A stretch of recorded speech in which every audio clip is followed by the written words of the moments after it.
सात संघ जी प्यार से कहना था निरंकार जी। सात संघ दासी एक समागम सेवा गीत बोलने जा रही। आशा हो परवाह कान सेवा दल जमन मानाहर जोधा बल मन मानाहर डटल रहे जाके बाके सेवा माय दन मानाहर सेवा दल जमन मानाहर जोधा बल मन मानाहर सेवा दल की बहनों का भी योगदान पूरा होता। इनकी देख रेख में तो कार्य ना अधूरा होता।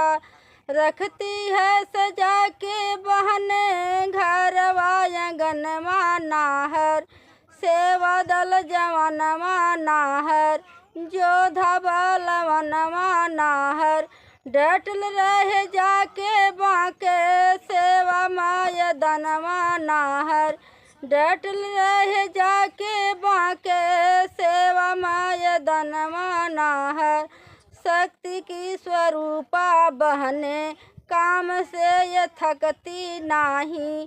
सेवा के समर में जाके डटने से ये रुकती नाही।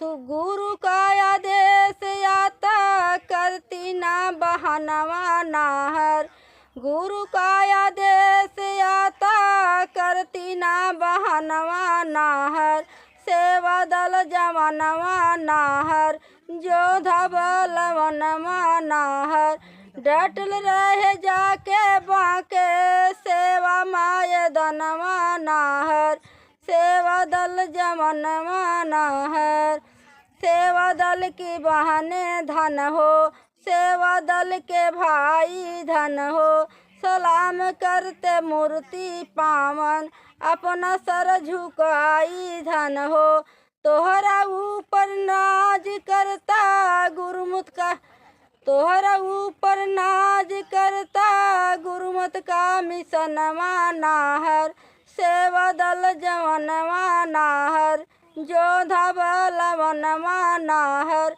डटल रहे जाके बाके सेवा माय दन मानाहर सेवा दल जवन मानाहर जोधा बल वन मानाहर। सात संघ जी प्यार से कहना था निरंकार जी।